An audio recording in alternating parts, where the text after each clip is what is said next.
nossa aula, então. A aula de hoje vai ser sobre movimento uniforme. Em outras palavras, vai ser sobre MU, tá? MU é a sigla que representa movimento uniforme. E aí, quando a gente fala sobre movimento uniforme, a gente está querendo falar aqui sobre um movimento que vai ter uma característica muito importante. A característica desse movimento vai ser que a velocidade escalar, ela vai ser constante. Escalar instantânea.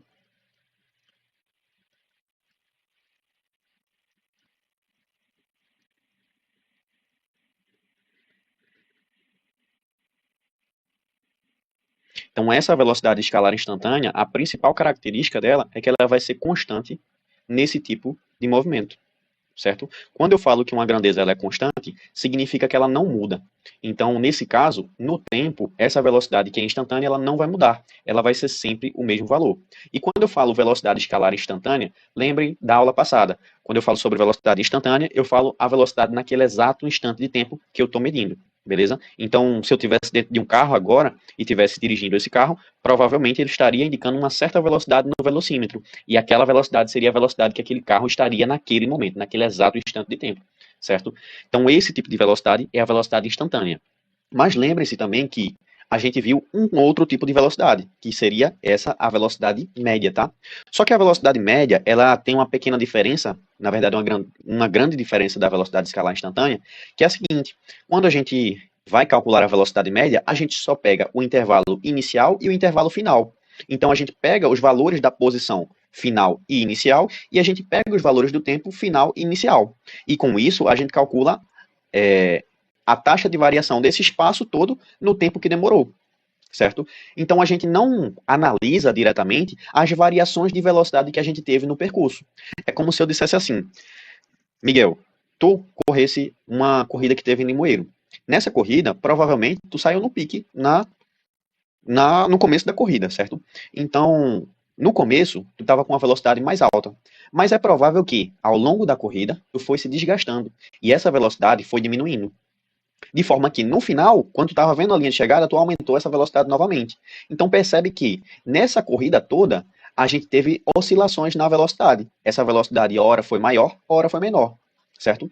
Então, esse tipo de velocidade que a gente está analisando aqui, quando o Miguel estava na corrida, ó, se eu for escrever um gráfico, V vezes T, a velocidade que a gente está analisando é a velocidade no exato instante de tempo que Miguel estava correndo.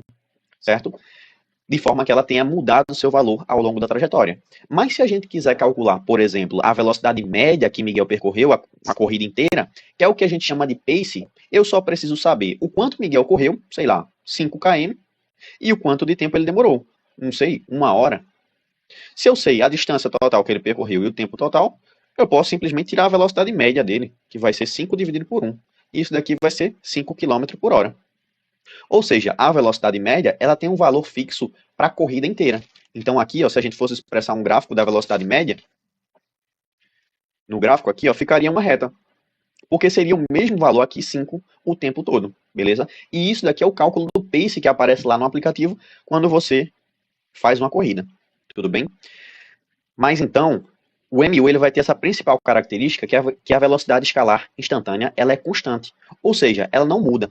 Se Miguel estava lá correndo com diferentes velocidades ao longo da corrida, agora vai ser uma coisa só. Agora, ó, é como se a gente tivesse o seguinte. A gente vai ter aqui o nosso móvel, sei lá, na posição S0, depois na posição S1, depois na posição S2, e assim por diante, ao longo do nosso eixo S. Aqui está no tempo T0, aqui no tempo T1 e aqui no tempo, sei lá, T2. Cada momento dessa trajetória, ele vai estar com uma certa velocidade instantânea. E essa velocidade instantânea aqui, ela vai ser a mesma para cada ponto da trajetória. Ou seja, é como se aqui tivesse, sei lá, 10 metros por segundo na posição S0. Na posição S1 vai ter 10 metros por segundo e na posição S2 vai ter também 10 metros por segundo. Tá bom? E isso daí vai implicar uma coisa muito importante para a gente, que é o seguinte: se ela está com a mesma velocidade em todos os momentos dessa trajetória, todas as posições, significa o quê? Que, sei lá, se passou 1 segundo daqui para cá, e passou 1 segundo daqui para cá, perceba que os intervalos de tempo daqui para cá, da posição 0 para a posição 1, foi de 1 segundo. E daqui da posição 1 para a posição 2 também foi 1 segundo. Se isso acontece, a gente está analisando intervalos de tempos iguais, o que vai acontecer é que daqui para cá, ele vai percorrer a mesma distância que daqui para cá. Ou seja, é como se, quando os intervalos de tempos forem iguais, o intervalo das distâncias das variações de posição vão ser iguais. Do S0 para o S1, ele vai percorrer um ΔX, de forma que, se o ΔT de T0 para o T1 for igual ao ΔT de T1 para o T2, esse intervalo de distância aqui de posições também vai ser ΔX. Beleza? Então, o que é que a gente pode concluir com isso? Que se a gente tiver iguais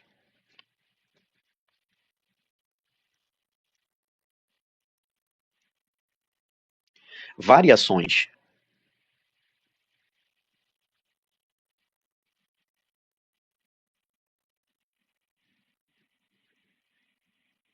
de posição,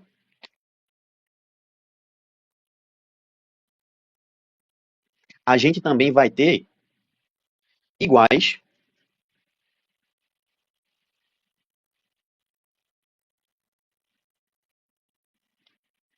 intervalos de tempos.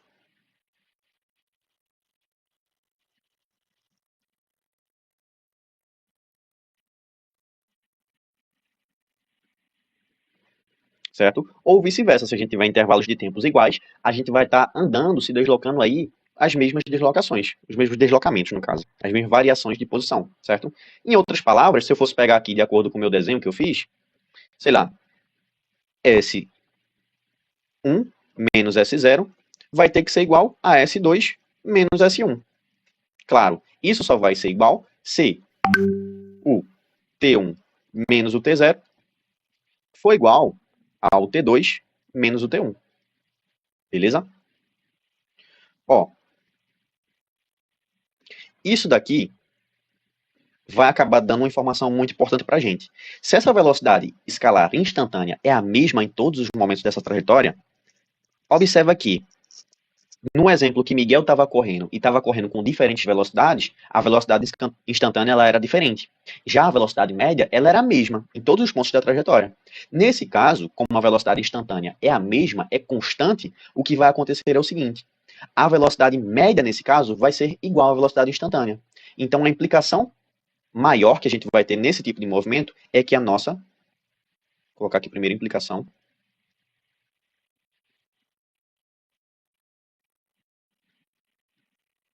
então a implicação vai ser que a nossa velocidade média vai ser igual à nossa velocidade instantânea, tá? Isso daqui vai ser a implicação máxima. Lembrando que velocidade instantânea aqui eu vou representar como sendo v. Beleza?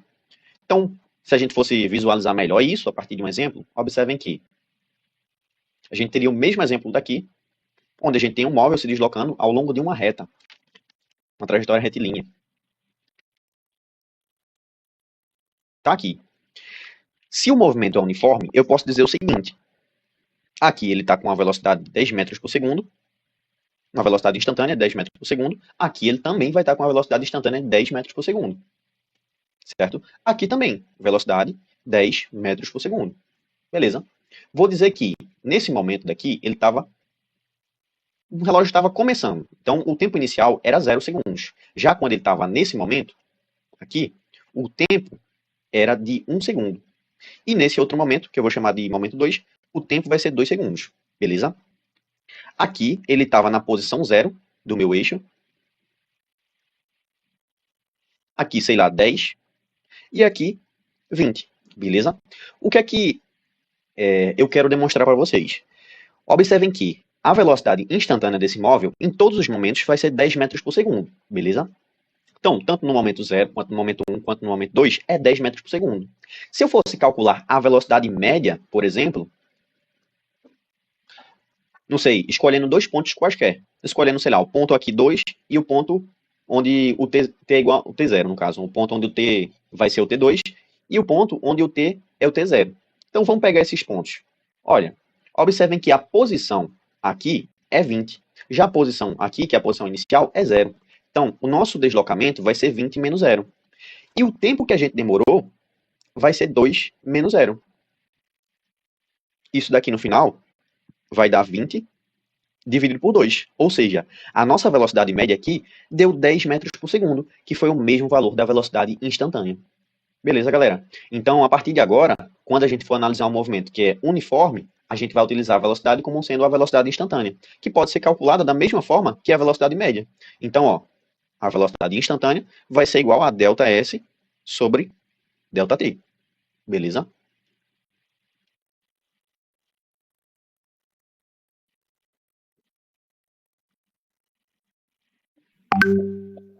Top. E vê só, galera, a partir dessa equação daqui, V é igual a ΔS sobre ΔT, o que é que a gente pode tirar? A gente pode tirar uma equação bem interessante, que ela descreve a posição do meu móvel em qualquer momento da trajetória. Essa função a gente chama de função horária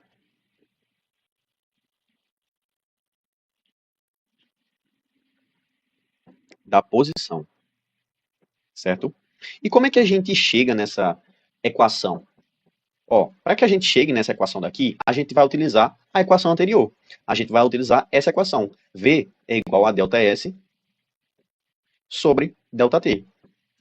Se eu abrir essa equação daqui, observem como ela vai ficar. V é igual a S menos S0 dividido por T menos T0. Só que agora eu vou fazer uma coisa bem delicada, que é o seguinte. Eu vou admitir que a gente está analisando o movimento a partir do zero.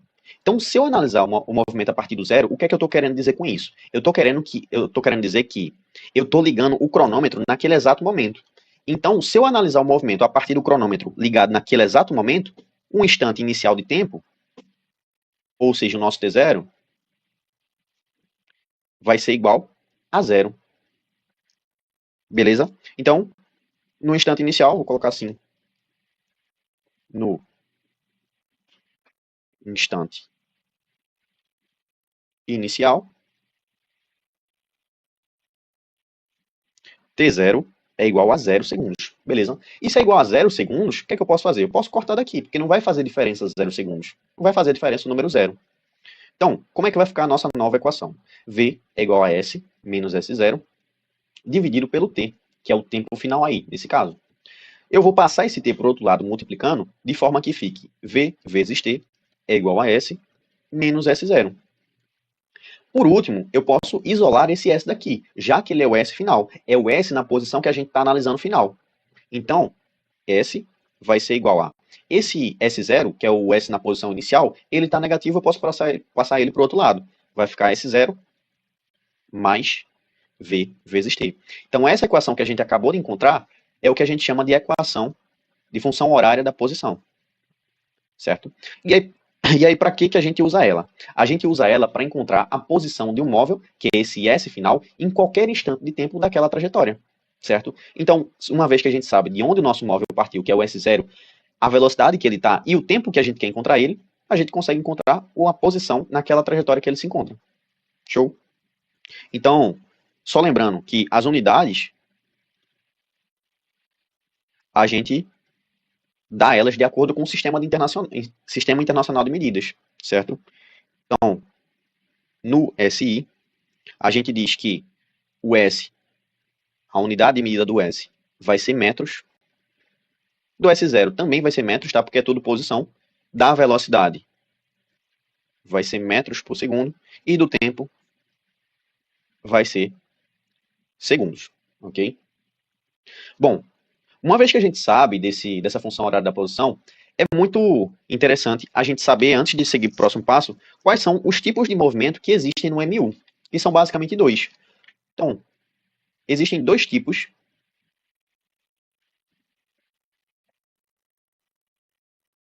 de movimentos uniformes. O primeiro deles se chama movimento progressivo.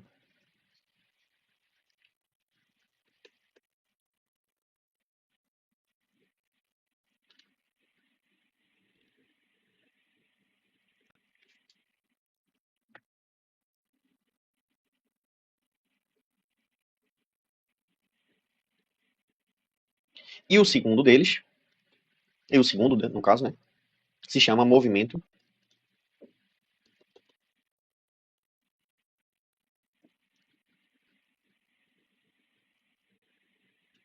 retrógrado.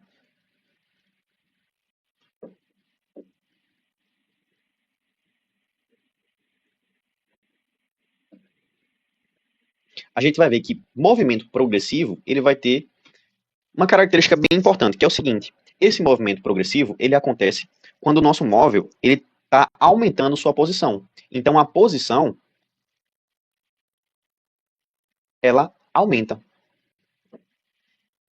Se a posição, ela aumenta, o que é que vai acontecer? O meu ΔS vai ser positivo ou negativo? Se a posição está aumentando, eu estou no 10 e depois vou para o 20.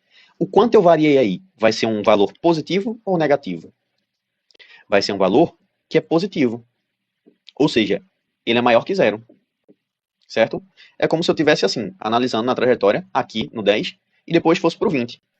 Inicialmente ele está no 10, depois ele chega no 20. O meu ΔS aí, que seria o final menos o inicial, seria 20 menos 10. Daria um valor positivo.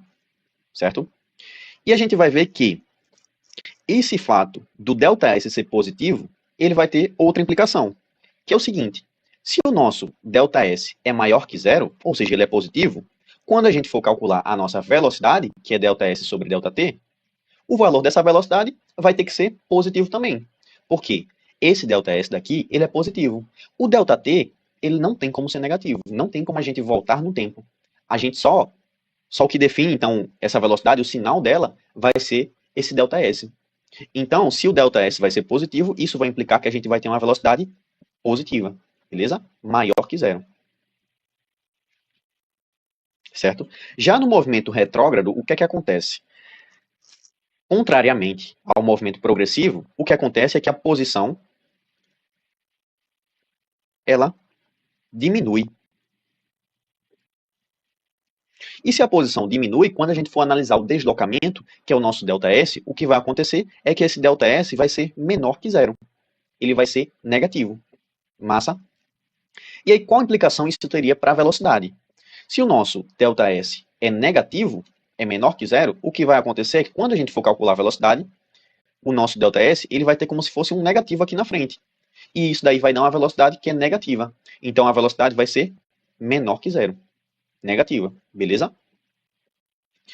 Se a gente fosse pensar nesse tipo de movimento sendo progressivo, seria um móvel se deslocando no sentido positivo de uma trajetória. Então observem que a gente tem uma trajetória orientada positivamente para a direita aqui, e se a gente fosse classificar um movimento como progressivo, esse móvel teria que estar com a sua velocidade no sentido positivo do meu eixo, certo? Agora, se eu tivesse o mesmo eixo orientado para o mesmo lugar, então ele está aqui orientado positivamente Felipe, para a direita, pode falar. mas e se for um movimento constante? Se a velocidade for constante? Então, todos esses movimentos, sejam progressivos ou sejam retrógrados, eles têm a sua velocidade constante. Só que esse valor da velocidade, ele pode ser tanto positivo ou negativo. O sinal da velocidade, ele não muda o fato de que nesse movimento que é uniforme, essa velocidade vai ser constante. Sacou? Sim. Tipo, é como se no movimento que é progressivo, a velocidade fosse 10 metros por segundo. Então ela vai ser 10 metros por segundo sempre. Isso aí vai dizer que ela é constante. Mas no caso de um movimento retrógrado, essa velocidade ela pode ser de menos 10 metros por segundo. E aí ela vai ser de menos 10 metros por segundo sempre. Então a diferença de um movimento para o outro vai ser o sinal da velocidade. Beleza? Ok. Então, massa. Ó, só para dar um exemplo do movimento retrógrado, observem que nesse exemplo daqui, a minha trajetória está sendo orientada positivamente para a direita, para cá. Só que o meu móvel ele está se movendo com velocidade aqui constante para a esquerda. Então a velocidade dele está no sentido contrário à minha trajetória. Se isso acontece, essa velocidade aqui ela vai ter um valor negativo. Massa? Então, prestem atenção nessa parte. O que define um movimento ser progressivo ou ser retrógrado vai ser o meu eixo daqui que eu estou tomando como referência. Para onde vai ser positivo esse eixo? Porque vamos dizer que eu mudasse a orientação positiva desse eixo. Ó, se em vez dele ser positivo para a direita, eu colocasse ele sendo positivo para a esquerda, esse movimento daqui de agora, desse móvel daqui, ele seria um movimento progressivo ou um movimento retrógrado? Pode repetir que eu escutei. Tá. Vê, eu mudei aqui a orientação positiva do meu eixo. Antes ele estava positivo para cá. Ele estava crescendo para lá, para a direita. Só que agora eu mudei, eu inverti. Agora ele está crescendo para a esquerda. Enquanto isso, o meu móvel está se movimentando para a direita. Se isso acontece, esse movimento ele vai ser de que tipo agora? Vai ser um movimento progressivo ou vai ser um movimento retrógrado? Vai ser um movimento retrógrado. Perfeito. Então, o que é que aconteceu aí para que mudasse o tipo de movimento? O nosso eixo daqui, que a gente admitia como referência como sendo crescente para a direita, agora está crescente para a esquerda. Então, não necessariamente o movimento ele vai ser sempre progressivo ou sempre retrógrado. Tudo vai depender do lado que a gente vai admitir como sendo crescente o nosso eixo, sacou? Como sendo crescente a posição. Beleza? Massa. Ok. Bom, o que é que eu quero ver agora com vocês? Já que a gente já viu essa parte de função horária da posição e que a gente sabe que a velocidade instantânea aqui nesse movimento pode ser calculada como sendo a mesma equação da velocidade média, eu vou analisar um pouco os gráficos. Que aí é até uma coisa que Sofia tem me enviado questões que foram questões de gráfico.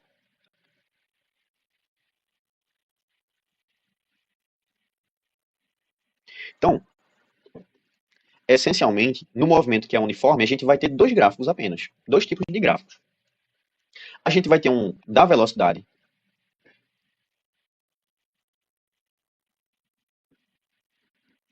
em função do tempo, ou seja,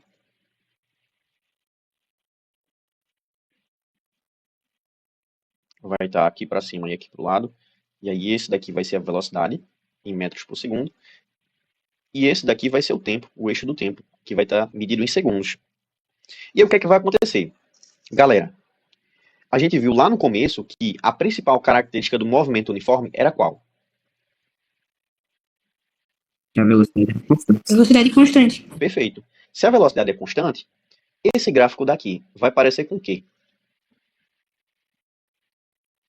Uma parábola. Brincadeira. Uma Uma reta. parábola.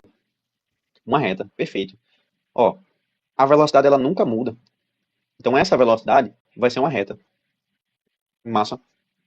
E aí ela pode ser tanto uma reta acima do nosso eixo do tempo, como pode ser abaixo do eixo do tempo. Por quê? Nesse caso que a gente colocou acima do eixo do tempo, observem que essa velocidade daqui, v, ela vai ter um valor positivo, maior que zero.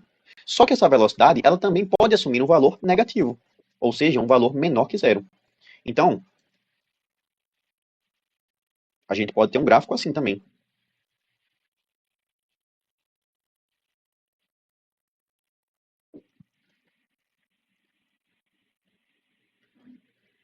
Em que a nossa velocidade ela está abaixo do eixo do tempo. Então ela está aqui, ó.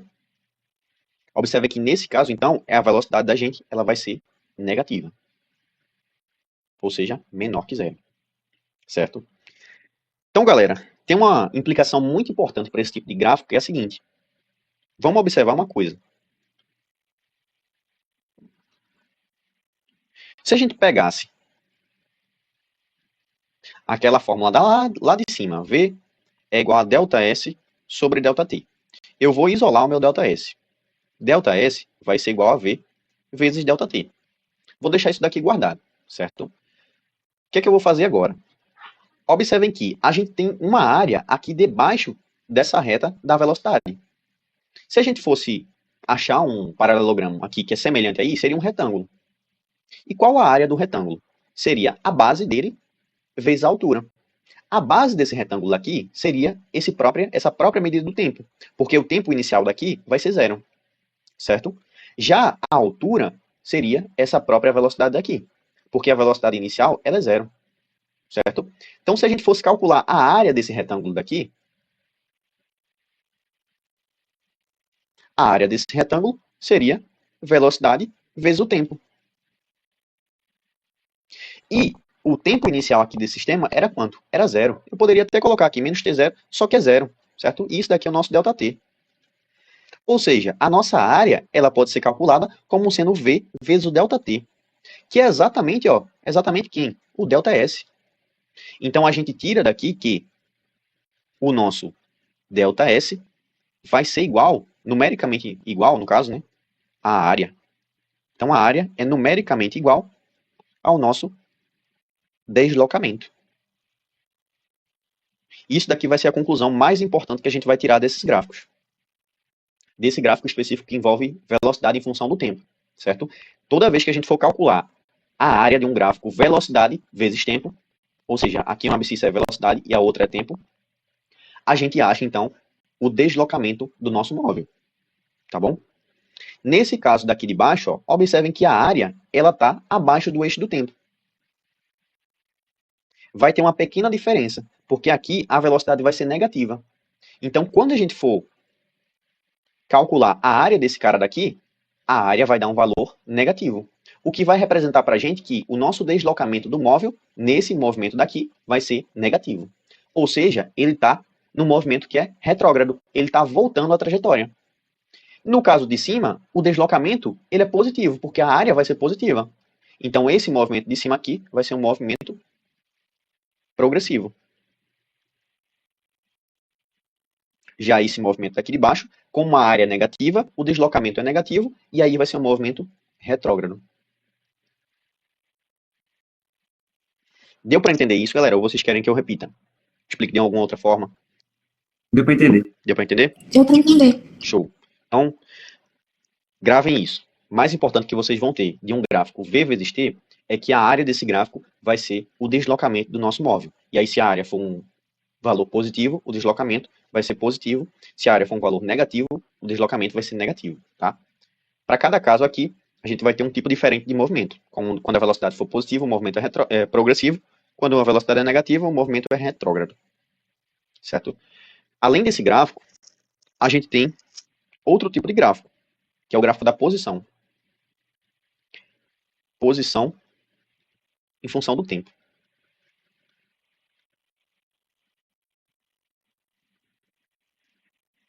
Então, ó,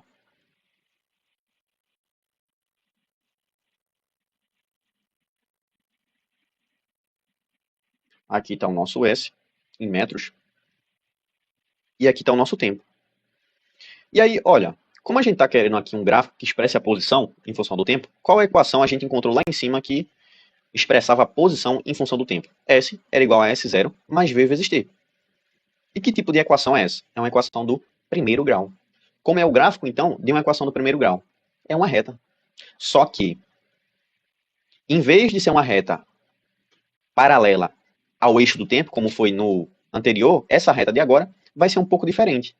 Essa reta de agora vai ser ou crescente ou decrescente. Por quê?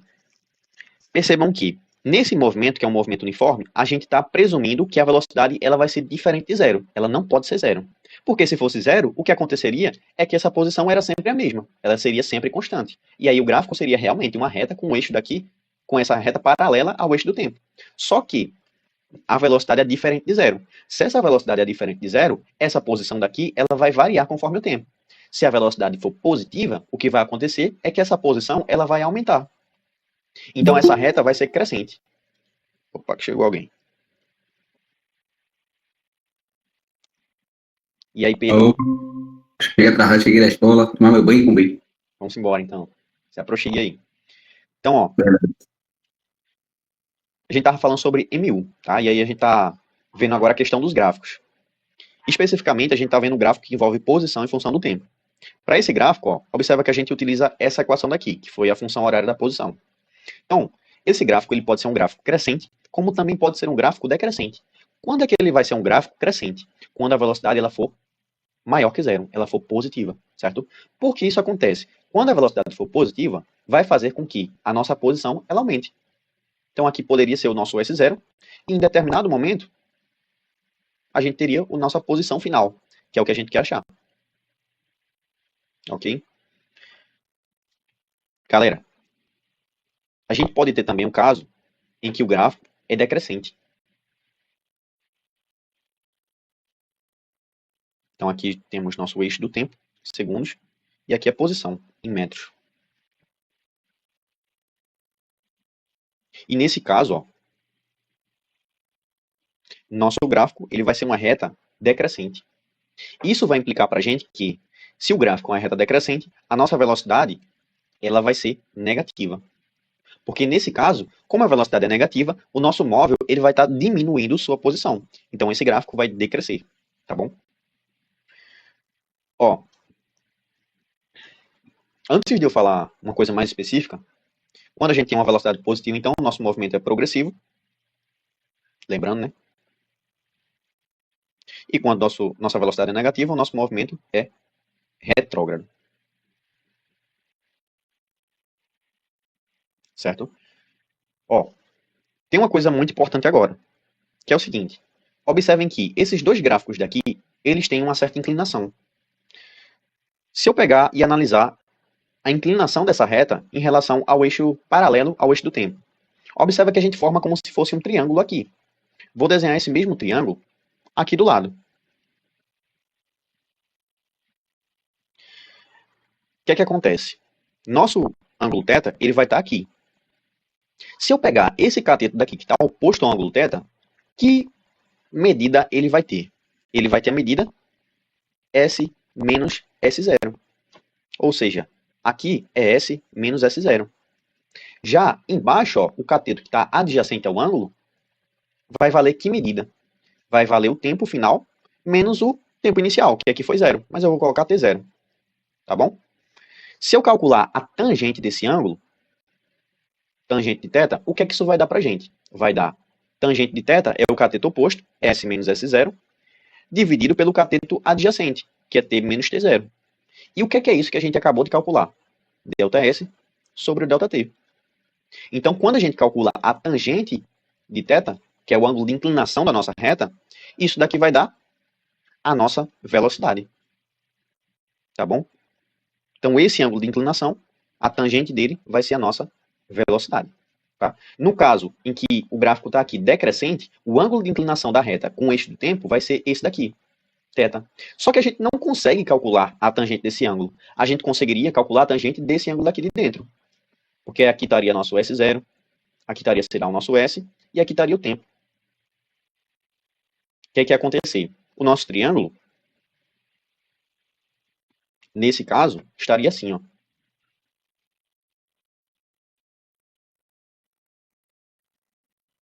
E aqui, ó, ficaria o nosso ângulo beta. Daria para calcular a tangente de beta.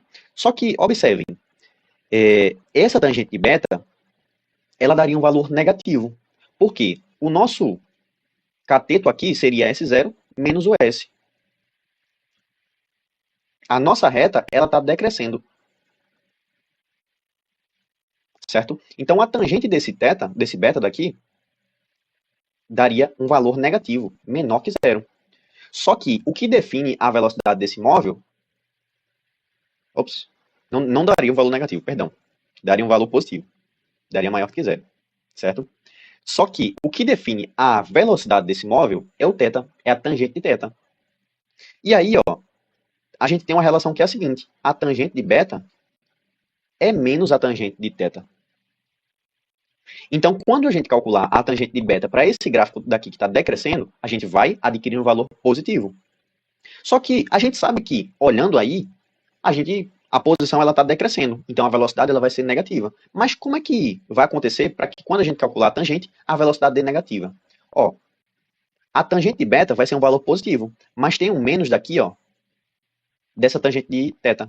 Então, quando a gente calcular a tangente de beta, isso daqui vai dar menos a velocidade, certo? O que vai dar um nosso valor negativo, conforme o gráfico está mostrando. Então, se esse gráfico é decrescente, o nosso movimento é retrógrado e a velocidade vai ser negativa, certo? Confere, galera. Deu pra pegar essa parte? Deu para entender. Massa. Em questão, como aparece? Querias? Oi, pode falar. Em questão, como aparece isso? Bom, em questão, pode acontecer o seguinte. Ele vai te dar uma figura. Vai te dar um gráfico.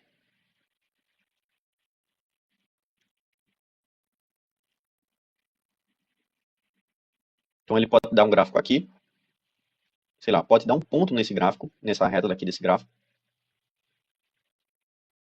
Lembrando que aqui é tempo em função de segundos, não unidade de segundos, e aqui é velocidade em metros por segundo. O que é que vai acontecer? Ele vai te dar um ponto aqui. Não sei, aqui o tempo é 2 segundos, e aqui, velocidade não, perdão, posição. S, em metros. Então aqui eu posso dizer que, sei lá, é 10 metros. Já aqui, que é de onde ele saiu, não sei, pode ser 6. Olha, toda vez que a gente tem um ponto daqui que está cruzando o nosso eixo de S, isso daqui vai representar o nosso S0. Então esse cara daqui vai ser o nosso S0. Esse ponto daqui, que é o ponto onde o S vai ser igual a 10, ele está batendo aqui no eixo do tempo em 2 segundos. O que é que a questão pode te perguntar? Qual é a velocidade que esse móvel tem? Ou, ela pode ser mais específica ainda. Qual vai ser a posição quando o tempo for 10 segundos? E aí? Ela pode perguntar essas duas coisas. Ó, a gente já sabe que, para calcular a velocidade, a gente pode calcular através da tangente desse ângulo daqui. Observa aqui, esse tamanho daqui vai ser 10 menos 6, que vai dar 4. Já esse tamanho daqui vai dar 2. Então, a tangente de θ aqui, que seria a nossa velocidade, vai dar o quê? Tangente é o cateto oposto dividido pela cateto adjacente. Então, vai ficar 4 dividido por 2. Vai ser igual, então, à nossa velocidade. Logo, a velocidade vai ser 2 metros por segundo. Massa? A gente achou a primeira informação que a questão pedia para a gente. Aí agora, a segunda informação que a questão pede para a gente é a posição quando o tempo for 10 segundos. Como é que a gente acha isso? Olha, para que a gente ache essa posição, a gente pode usar aquela equação, que é a equação função horária da posição. S é igual a S0 mais V vezes T. Agora, a gente sabe a velocidade. Então vai ficar S é igual a S0. S0 a gente consegue encontrar a partir do gráfico, que vai ser 6 mais 2 vezes T. E o tempo vai ser quando o tempo for igual a 10. Então vai ficar 6 mais 2 vezes 10. Vai dar 26 metros. Tá bom? Bom, isso é uma das coisas que pode acontecer nas questões. Deixa eu ver o que pode acontecer mais. É basicamente isso. O máximo que ele poderia complicar é se tivesse outro móvel aqui com velocidade negativa. Ele poderia perguntar qual o instante de tempo em que esses móveis vão se cruzar. Porque, reparem, um móvel ele vai estar crescendo sua posição. Então, ele vai estar aqui aumentando a sua distância, a sua posição. Já o outro, ele vai estar decrescendo sua posição. Em determinado momento, eles vão se encontrar. A questão poderia perguntar qual o momento, qual o instante de tempo que isso vai acontecer. Vê, isso é um dos casos especiais que eu vou falar para vocês agora.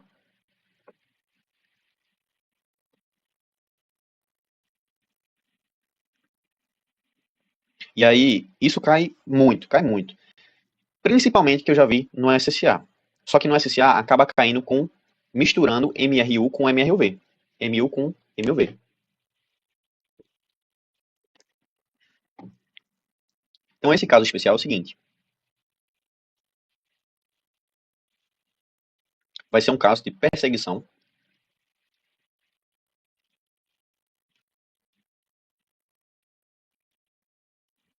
barra encontro.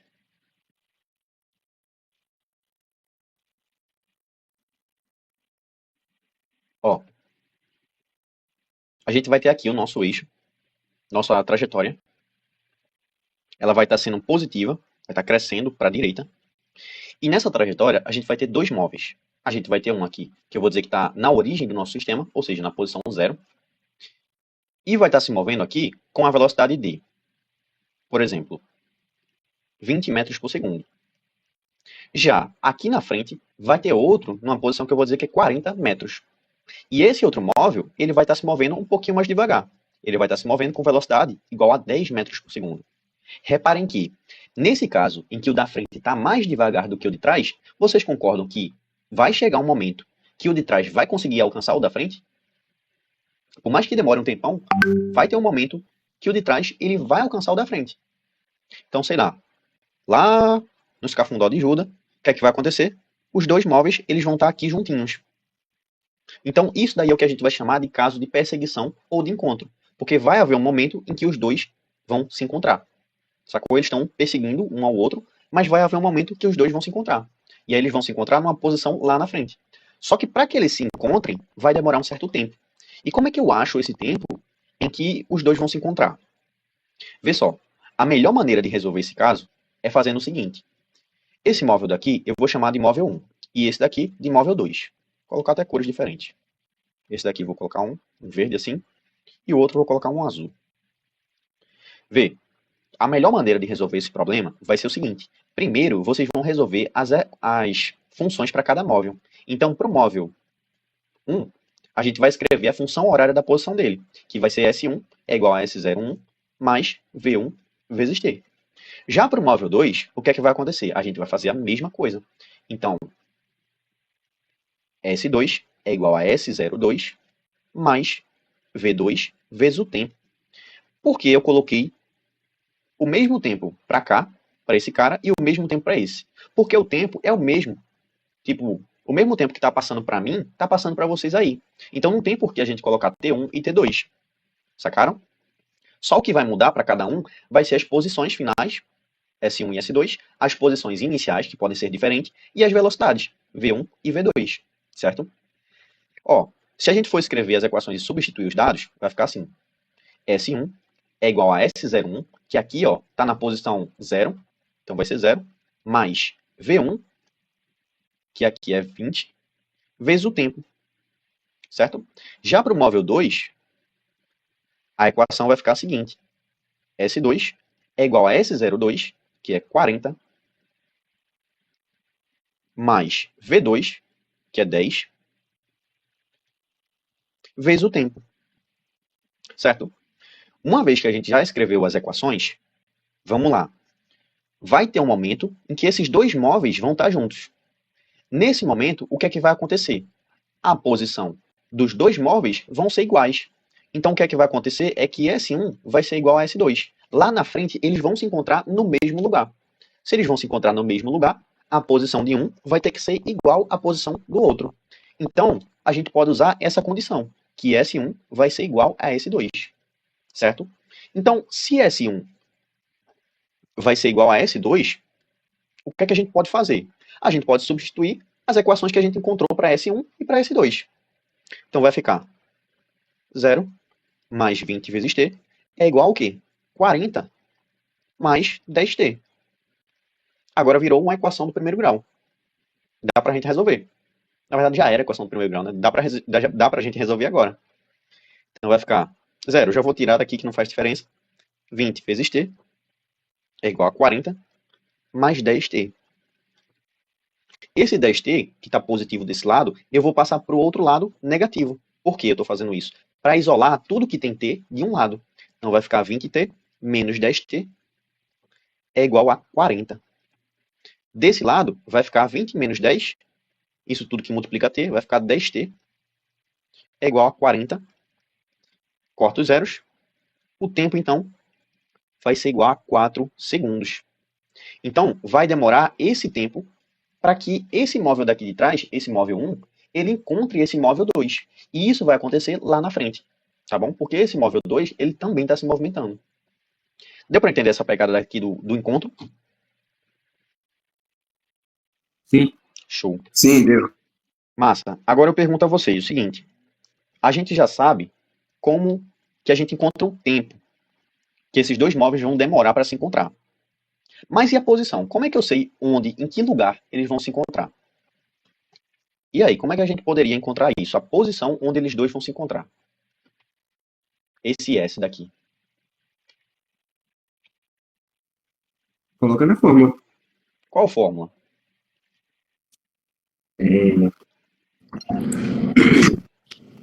A fórmula, eu não queria falar isso, mas a fórmula do sorvete.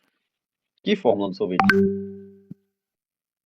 S vai ser igual a S0 mais a velocidade mais o tempo, vezes o tempo. Mas quem tu colocaria como sendo S0 e quem tu colocaria como sendo V? Tá, calma. Elias, o movimento continua sendo de velocidade constante? Uhum. Porque assim, claro que nesse momento que os dois se encontram, vai haver uma colisão, provavelmente. Mas a gente despreza esse caso de colisão assim e trata só lá para frente. Então a gente só considera o caso em que os dois móveis estão se movendo com velocidade constante. Tá? Certo. Miguel, vê só, tu tá certo. Para que a gente encontre a posição, a gente vai ter Oi, que usar... Elias. Fala. Mas isso aí se trataria de um caso de movimento variado, né? De que exatamente? Porque não são velocidades diferentes? Não. São velocidades diferentes para móveis diferentes. Mas se eu analisar a velocidade só para um móvel, por exemplo, esse móvel 1, ele está se movendo com 20 metros por segundo sempre. Então ele acaba que está em movimento uniforme. Assim como o móvel 2, ele está se movendo com 10 metros por segundo sempre. Então ele está em movimento uniforme também.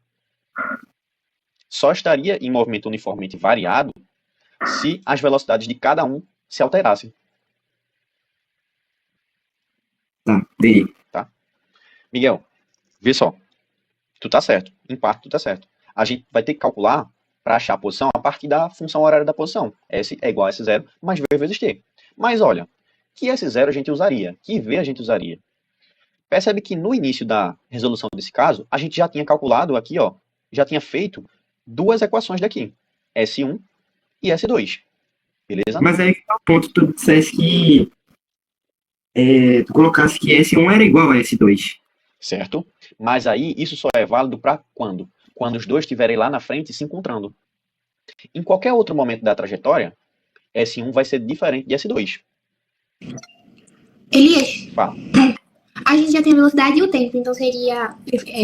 Substituiria na forma de ΔS sobre ΔT e ele descobriria o ΔS, né? Não. Sim? Pode Mas tem duas ser. velocidades. Pode ser, mas aí entra no que Miguel falou. E aí, qual velocidade e qual tudo?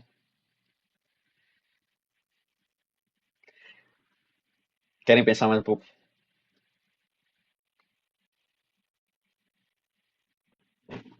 Pedro, tá muito calado, Pedro. Fala aí, Pedro.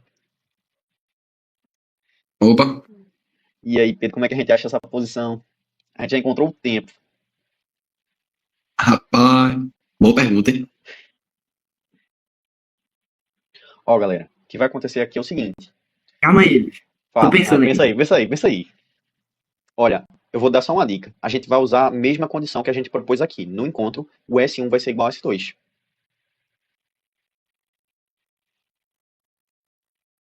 Não necessariamente do jeito que tá aí, mas a gente vai usar essa condição. Ou o que tá nela aí.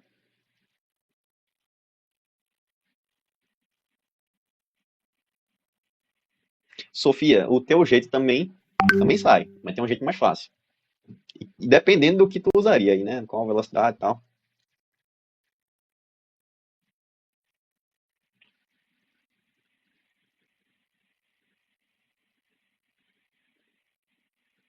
Ô, Elias. Fala. Ah, não, deixa. Eu ia perguntar se o espaço inicial deles são iguais, mas não são, não, perdão. Não, não são. Um tá com espaço inicial 0 e o outro tá com espaço inicial sendo 40. A velocidade de um vai ser 20 e a velocidade de 2 vai ser 10. Mas a gente sabe que lá na frente eles vão se encontrar na mesma posição.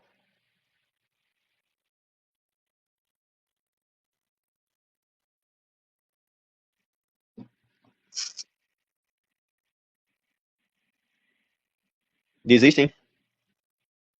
Não, calma. Aí sim, moleque, não desista. Bora, Sophie. Bora, Pedro. Pensem aí, pensem aí. Como é que a gente faz para encontrar essa posição final agora? O valor numérico dela.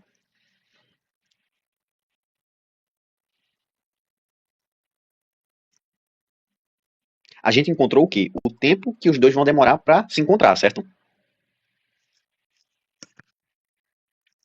Certo. Essas equações S1 e S2 que a gente tinha calculado aqui, elas medem o quê?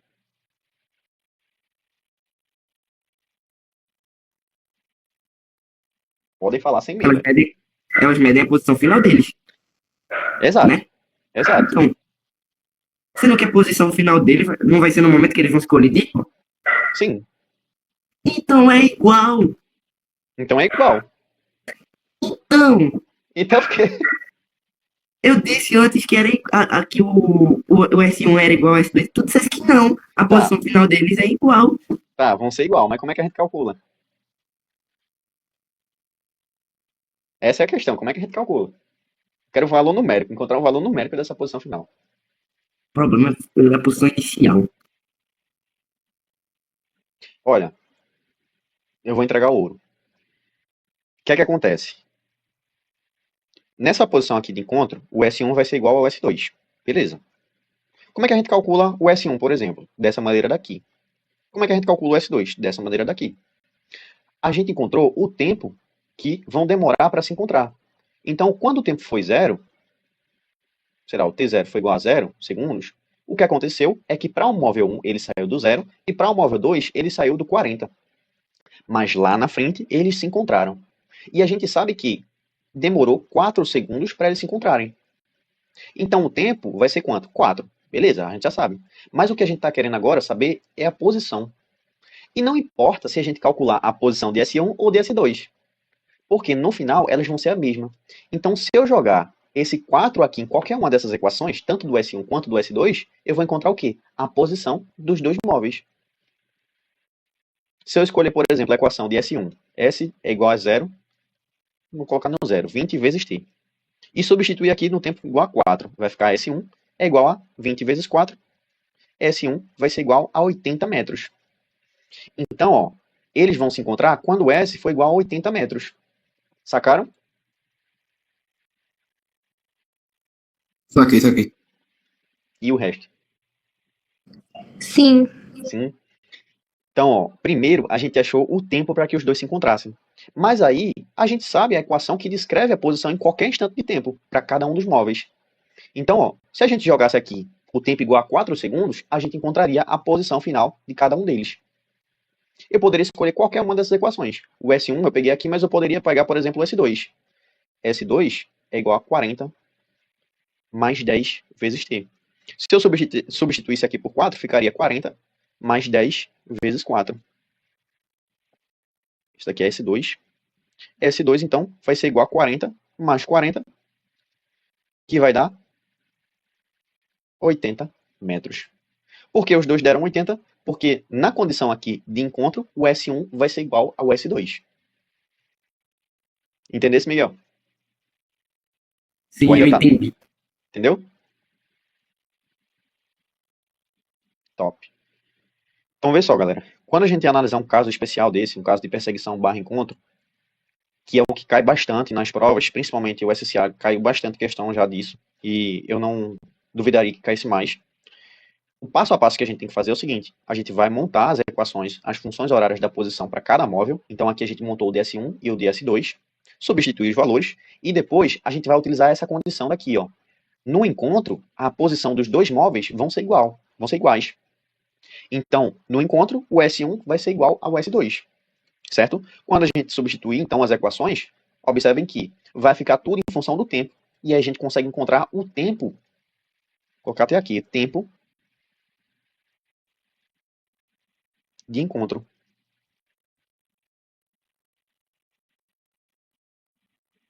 Certo? Uma vez que a gente encontra esse tempo, que vai demorar para os dois móveis se encontrarem, a gente agora pode jogar esse tempo em qualquer uma das equações, tanto para S1 quanto para S2.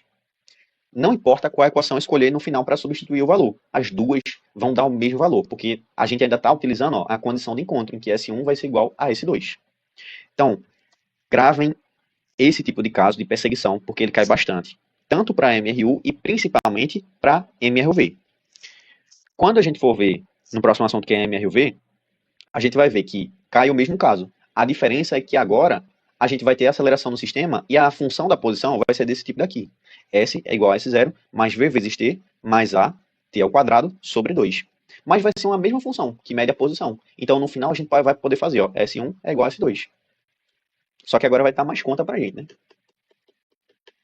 Ó, mais uma coisa sobre esse caso é que ele pode ter uma sutil diferença, que é a seguinte. Em vez dos dois móveis estarem no mesmo sentido, então aqui é o nosso eixo S, um pode estar se movendo para cá e o outro vai estar se movendo para cá. Galera, vou deixar vocês responderem agora. Se a gente quisesse encontrar aqui a posição em que os dois se encontrariam, que os dois se chocariam, essa posição S, qual o passo a passo que a gente faria para resolver essa questão? Digam para mim. Quais são as informações que temos? Velocidade, sei lá, espaço, tempo. Pronto, vou deixar Queria tudo, igualar. Pode falar, desculpa. vou deixar tudo em função de letras mesmo, não vou nem colocar dados. Só para que vocês se situem na cabeça de vocês o processo. Não importa nesse caso os dados, mas o processo que vocês seguiriam. Pode falar. Igualaria o espaço de um com o espaço de outro. Aí resolveria a função horária de um, a função horária do outro, e depois resolveria a equação e descobriria o tempo. Massa, Ou o espaço, o que pedia a questão, né? massa. Normalmente ela pediria o espaço que os dois se encontrariam. Então primeiro tu resolveria a equação e acharia o tempo, como tu falou. E com o tempo, depois era só jogar em qualquer equação que tu encontrou. E aí tu acharia o espaço que eles se encontram, tá? Mas aí eu atento para esse caso em específico, em que os dois eles estão em sentidos opostos. Observe. É mesmo. A gente, como é o nome? Pega a velocidade de um, a velocidade do outro e subtrai ou soma, né? Pode ser, pode ser. Isso é um dos métodos de fazer, que é por velocidade relativa. Eu vou ensinar mais para frente a vocês esse método de resolução que é por velocidade relativa. Mas por enquanto, estou fazendo aqui por função horária da posição, tá? Mas aí, nesse caso, em que os dois estão em sentidos opostos às velocidades, eu quero que vocês se atentem para o seguinte. Quando vocês forem escrever as equações de cada um da posição, vai estar lá, ó, S1 é igual a S01 mais V1 vezes o tempo. Já o S2 vai ser igual a S02 mais V2 vezes o tempo. Beleza, nada demais. Assim como a gente fez com o outro, a gente está fazendo para esse. Só que percebam, a nossa trajetória ela está positiva para a direita. E esse V2 ele está no sentido contrário. Se esse V2 está no sentido contrário, o sinal dele vai ser positivo ou negativo? Negativo. Negativo. Negativo. Então, o que vocês têm que prestar atenção é que quando vocês forem substituir os dados aqui, esse V2 ele vai entrar com sinal negativo. E aí, no mais, vocês podem fazer a mesma coisa. S1 é igual a S2 no momento de encontro. E aí resolver as equações. Tudo bem? Mas o resto é a mesma coisa. Certo? Certo. Então pronto, galera. Certo. O que eu recomendo fortemente para vocês é que revejam depois esse caso de perseguição e encontro, porque ele cai bastante em todo tipo de vestibular. Tem esse outro método de resolução desse mesmo caso, que Sofia acabou de falar, mas que é um método que eu vou dar lá para frente, quando a gente for falar de movimento relativo, composição de movimentos e tal. Então, por enquanto, eu quero que vocês fiquem na cabeça só sobre a função horária da posição, para resolver esse caso daqui. Então é isso, galera. A aula de hoje. Sim, alguém quer falar? Sou eu. Oi, Ari. Final desse mês vai ter simulado? Sim. Antes do final do mês eu vou passar uma ficha para vocês. Vou colocar uma ordem crescente de dificuldade, mas já adianto que eu vou... Não sei se eu sou compassivo com vocês, se eu pego pesado. Provavelmente eu vou pegar pesado, que eu não gosto de pegar leve. Mas da metade da ficha para frente vão ser questões mais nível militar. E que são questões mais elaboradas, mas você consegue. Só tem uma paciênciazinha, também posso ajudar vocês. Mas é isso. Tá bom? Sobre a ficha. Ok. Então é isso, galera. Sim. Pode falar. Se lembra de fazer uma ficha personalizada para Pedro, viu? Ele tá dizendo aí que é muito fácil. Muito pra cuidar, bota pra lascar, só bota do Ita. Vou lembrar Eita. perfeitamente. Com essas palavras dele, eu vou lembrar perfeitamente. Não é de se esquecer. O que é teu te aguarda, viu, Pedro? Tá aguardado. É nada. Tá bom, galera, mas é isso a aula de hoje. A gente falou sobre movimento uniforme, tá? Lembrando que esse tipo de movimento, a principal característica dele é que a velocidade é constante, a velocidade instantânea é constante. E aí isso vai implicar que nosso móvel vai percorrer variações de posição iguais. Então, se ele percorre 10, isso daí em intervalos de tempos iguais. Então, se ele percorre 10 metros em um segundo, ele vai sempre percorrer 10 metros a cada vez que passar um segundo. Como implicação, isso vai ter que a velocidade instantânea vai ser igual à velocidade média nesse tipo de movimento. E aí, a partir disso, a gente tirou aqui a função horária da posição e viu aqui os tipos de movimento, que pode ser progressivo e retrógrado, e os gráficos, tá? Outra coisa que eu dou mais atenção para vocês. Esse gráfico daqui é muito importante, porque ele cai bastante também. A área de um gráfico V vezes T vai ser o nosso deslocamento. Observem que nesse tipo de gráfico daqui, foi uma reta porque a velocidade era constante. Mas quando a gente for estudar os próximos assuntos, em que a velocidade não vai ser mais constante, mas ela vai variar, porque agora a gente tem uma aceleração, esse gráfico vai ser como se fosse uma reta crescente, ou decrescente, ou pode ser, sei lá, um crescente depois assim, depois assim, depois assim. Quando esses gráficos eles variarem, mas forem ainda assim velocidade e tempo, a gente vai continuar podendo calcular a área e achar o deslocamento. Tudo bem? Eu vou relembrar isso mais para frente, mas já adianto para vocês que a área desse gráfico, que é V vezes T, sempre vai dar para a gente calcular o deslocamento a partir dela. Certo? E por fim, a gente viu aqui a relação entre a tangente de θ, que é o ângulo de inclinação aí da nossa reta, que dá a nossa velocidade. E o caso especial, que é o que eu predominantemente daria mais atenção se fosse estudante, tá bom? Se fosse estudante de vestibular, no caso. Então é isso. Dúvidas? Não, tô não. Não, nenhuma. Não. Tá bom. Já que vocês não têm dúvidas, eu vou preparar uma ficha bem caprichada. É isso, galera. Cuidado, arrochou. Ah, esse cara tá... Não, eu tô gostando de ver. Vou arrochar. Pra mim, eu quero pelo menos 3 questões do ITA. Tá O bom. resto pode ser IMA, colégio naval. E Sofia? Pode colocar logo EAFA, EFON, SpaceX. Oxi. Esses alunos estão demais, pô. Quero ver, viu? Tá bom, galera. É isso. Muito obrigado pela Obrigada, presença de todos. Elias. Boa noite Valeu, pra Elias. vocês e bons estudos, tá? Boa noite. Boa noite, Elia. Boa noite. Boa noite, tchau, bye. Bye. Valeu. Valeu.